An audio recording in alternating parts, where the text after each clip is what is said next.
I started doing this triathlons and endurance sports, ultra runs, just to test my soul, to see what I'm about, to see in a 150-mile race at mile 75 when I feel really bad. That's when you know. That's the only time you can find out what the human body is all about, what you're made of, to find out limits to myself, limits to the human soul. And every day I'm trying to see if I have limits.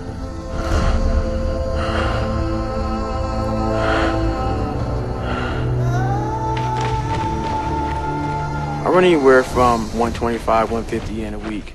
So I'll try and put in about 450 miles a month.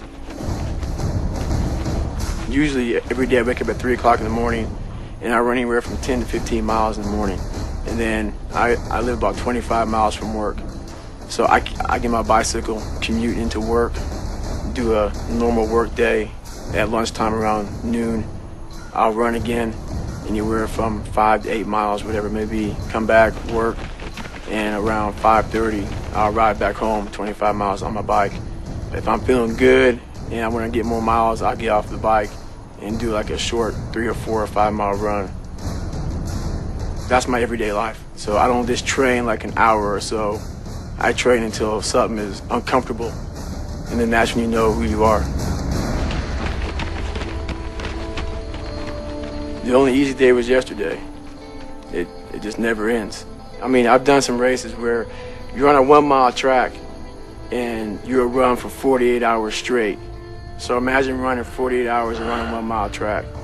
And it's not like you're sleeping, you're running for 48 hours to see how many miles you can get. I want to talk about mind torture.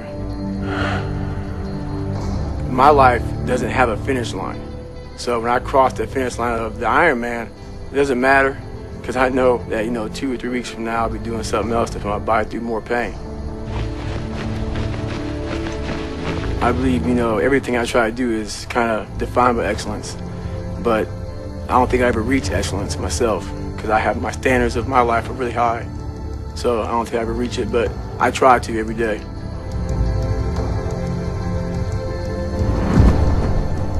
You have to be a good individual first before you can be a good team player. I know for a fact how bad Hell Week is. I went through it a couple times. It's probably the most brutal military training anybody can go through.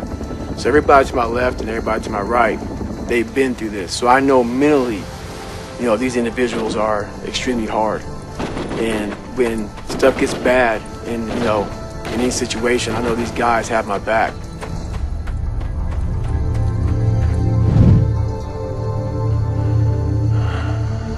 I've done a lot of things I thought were impossible. Nothing's impossible anymore. David Goggins, the United States Navy.